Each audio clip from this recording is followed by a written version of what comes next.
मोदी जी जितनी सभाएं कर रहे हैं, जहां भी जा रहे हैं, जितनी भी ऑनलाइन उन्होंने सभाएं की, मास्क लगा करके की। उस दिन मास्क हटा करके क्यों की? ताकि लोगों को रोने का पता चल जाए मुंह से। मोदी जी औरतों से सीख ले लो, यहाँ की तो औरतें भी कमाना जानती हैं। यहाँ पे बैठ करके बात बताते हैं, घड़ियाल के आंसू बहाते हैं। इन आंसू से क्या होगा? कुछ 26 तारीख को हर गाँव में, हर जगह, हर चौराहे पर, हर जितने भी हमारे मोर्चे लगे हुए हैं, उन पर सभी काले झंडे दिखा करके पुतले फूकेंगे और काले दिवस। अरे गंगा साफ करने का ठेका लिया था या गंगा को लाश बहाने का ठेका लिया था सरकार ने? ममता दीदी के लिए भी कह रहे थे कल इसको निकाल देंगे, इस बार निकल गई क्या? ऐसे उत्तर प्रदेश से 2022 में जाएंगे? ऐसा नहीं। देखिए, सरकार घमंडी सरकार है, हर आदमी जानता है इसके बारे में। ये ऐसे मानने वाले नहीं है, क्योंकि 6 महीने हो चुके। एक देश का ऐसा प्रधानमंत्री जिसका जन्मदिन बेरोजगार दिवस के रूप में मनाया जाता हो, देश का अन्नदाता सड़क पर आकर बैठा, 6 महीने हो गए। 6 महीने के अंदर भी इनको हमारी आवाज़ नहीं सुनाई दे रही। ऐसे ऐसे काम इन्होंने करे। अब जब चुनाव करा करके, चुनाव प्रचार करा करके कोरोना जो फैलाया, सब जानते हैं षड्यंत्र क्या है। आप कह रहे हैं सरकार घमंडी है। घमंडी कहाँ है सरकार? मुख्यमंत्री प्रधानमंत्री जी तो भावुक हो रहे हैं और आप कह रहे हैं घमंडी सरकार है। इसका मतलब ये थोड़ा ही है कि टिकैत साहब के आंसू है, दूसरे डकैत के भी तो हो सके ना। वो डकैत है ना, पता चल रहा है ना।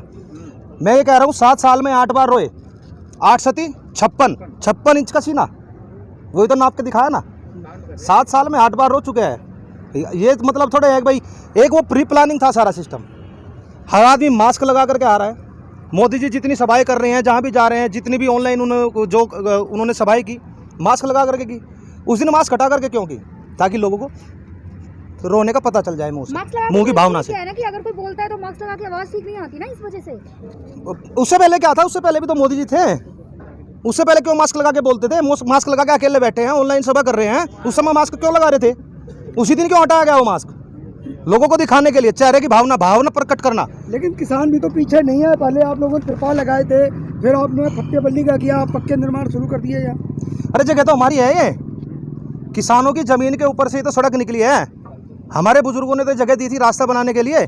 हम अपनी जगह पे अपना डेरा फिर से बना रहे हैं। दिक्कत क्या है? जो सरकार बैठी है, जो पार्लियामेंट है, किसकी ज़मीन पे है? किसानों की ज़मीन पे तो है। सरकार कहाँ से लेके आई ज़मीन? किसानों की तो ज़मीन है। हम अपनी ज़मीन पे कुछ भी बनाए।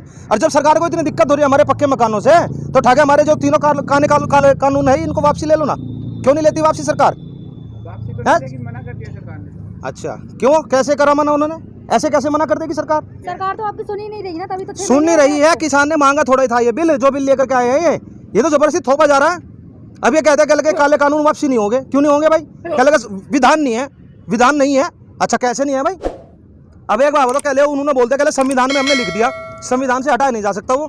हम ये पूछना चाहते हैं मोदी जी से, मोदी जी मुझे एक बात बताओ, धारा 370 कैसे हटाई आपने? वो अभी तक संविधान के अंदर थी, और जब वो संविधान के अंदर थी उसको हटाया कैसे? दुष्प्रचार करके, लोगों को भ्रमित करके। वो देश हित में था ना। देश हित हटी कहाँ 370? मैं यहाँ से आपके चैनल के माध्यम से पूछना चाहता हूँ, मोदी जी 370 हटी कहाँ है? हटी नहीं है। 370 जो चीज़ एक बार उसके संविधान के अंदर लिख दी गई, वो हट नहीं सकती। उसके अंदर संशोधन हो सकता है। आज ये बोल रहे हैं कि तुम अपने बिल के अंदर संशोधन करा लो। हम तो कह रहे हैं मोदी जी, जैसे तुमने 370 हटाई, ऐसे हटा दो ना। उसके अंदर से 35 से हटा करके पूरे देश में दुष्प्रचार करा कि हमने 370 हटा दी। मैं कहता हूँ संविधान से हटा के दिखाओ ना 370 कैसे हटगी। अगर 370 हटगी तो कश्मीर भारत का मिनंग नहीं होगा बिल्कुल भी। और आज बोलते हैं, आज लोगों को दोबारा समझा रहे हैं, कह भाई हम लोग इसमें संशोधन कर सकते हैं, बिल नहीं हट सकता। अरे जैसे 370 हटाई, ऐसे हटा दो ना। कह हमने हटा दिया, ले लो, संशोधन करके हटाओ ना। वापसी लो बिलों को, क्यों नहीं लोगे? उसके अंदर कॉलोन डालोगे, हमने बिल वापसी ले लिया, हमने संशोधन करके बना दिया।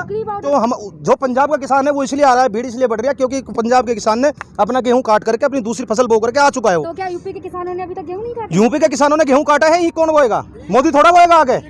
गन्ना कौन बोएगा? मोदी बोएगा क्या आगे? अरे बोएगा तो ही का किसान ही। और बो के आ रहा है, जितने किसान चाहिए इतने हैं। जिस दिन आवश्यकता पड़ेगी यहाँ इतनी भीड़ हो जाएगी जैसे पहले देखी नहीं।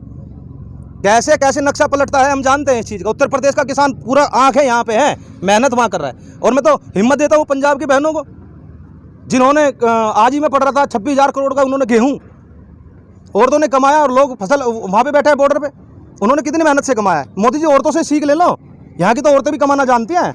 यहाँ पे बैठ करके बात बताते हैं, घड़ियाल के आंसू बहाते हैं। इन आंसू से क्या होगा? कुछ नहीं होने वाला इन आंसू से। सर, ये कहा जा रहा है कि 26 तारीख को आप लोग काला दिवस मना रहे हैं। हाँ। और पुतले फूंक रहे हैं। कहीं ऐसा तो नहीं है कि सरकार से आप टकराव ले रहे हैं? देखिए, ये हमें हमारा संविधान अधिकार देता है कि हम अपना विरोध किस तरीके से दर्ज करें।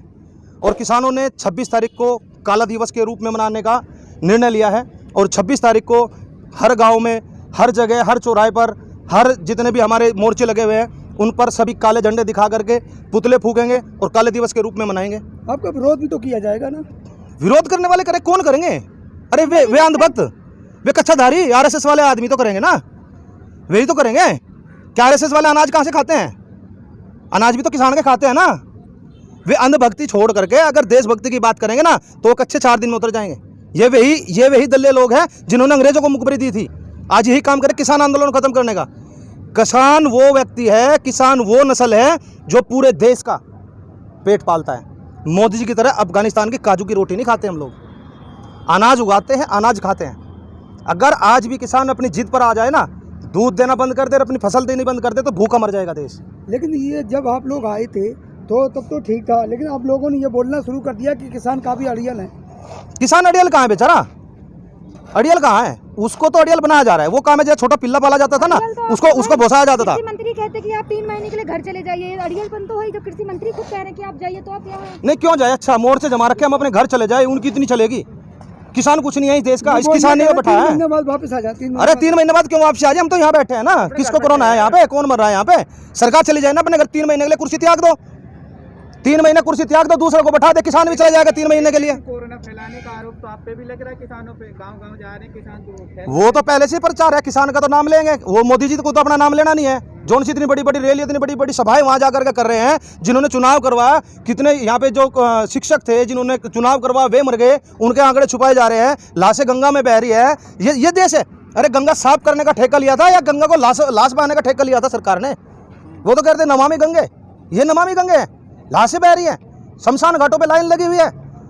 पहले नोटबंदी की कतार में लगे, अब लाश लेकर के कतार में लगे। मैं देश के आज भी समय अगर सरकार से सवाल नहीं करोगे, नजर से नजर मिला के बात नहीं करोगे, तो सरकार तुम्हारे लिए कुछ नहीं करेगी। और शहीद भगत सिंह ने कहा था कि बहरे लोगों को जगाने के लिए धमाके की आवश्यकता होती है। ऐसे काला दिवस मनाया जा रहा है धमाका करने के लिए, ताकि अपनी शांति से हम वहां तक सुना सके उस बात को। और उसी बात को बताने के लिए यहाँ पे जो किसान बैठा शांतिपूर्ण प्रदर्शन कर रहा है, जो हमारी लाशें वहां पड़ी हुई है। मैंने देखा खुद, मेरे पास एक साथी का फोन आया, उसने कहा भाई एक हमारा मित्र है द्वारका में, उसके एक भाई है उसका, वो उसकी मौत हो गई। वे घर के 5-6 आदमी, 2 भाई, मम्मी पापा और उसकी वाइफ वहाँ पे थे। क्या लगा उसका दाह संस्कार करने वाला कोई नहीं है। मैंने अपने एक बंदे को भेजा, वो जाकर उसका दाह संस्कार करने का, उसका टोकन कटवा। 20 मिनट बाद फोन आया कि उसका पापा भी एक्सपायर हो गया। अब ये बताइए कि जब अपने को भी हम चिताओं में आग नहीं लगा सकते तो क्या करेंगे? क्या ऐसे भारत का निर्माण सोचा था हमने? क्या ये हमने सोचा था कि हम ऐसा भारत देखेंगे? आज सरकार बात करती है कि हमारा भारत सबसे ऊपर है, पता लग रहा है ऊपर से ऊपर नहीं, नीचे से ऊपर है। आप उसमें तो सवाल नहीं उठा सकते ना, क्योंकि वो तो महामारी थी, इस वजह से ऐसा हो रहा है। महामारी तो पिछले साल भी थी ना। पिछले साल से अब तक क्या इंतजाम किए? क्या इंतजाम किया 1 साल के अंदर? अब ये बता रहे कि तीसरी खेप भी आएगी। दूसरी खेप का इंतजाम नहीं था, तीसरी खेप का क्या इंतजाम है? क्या व्यवस्था कर रखी है? जब इस बार देखा गया कि लोगों को मारा गया जानबूझ के, इस सरकार के ऊपर हत्या का मुकदमा होना चाहिए। आप कह रहे हैं लोगों को, और चुनाव आयोग के ऊपर भी। जब ये महामारी आ चुकी थी, उस समय सरकार ने चुनाव क्यों कराए? क्यों तो बंगाल में चुनाव कराए, क्यों उत्तर प्रदेश के अंदर चुनाव कराए?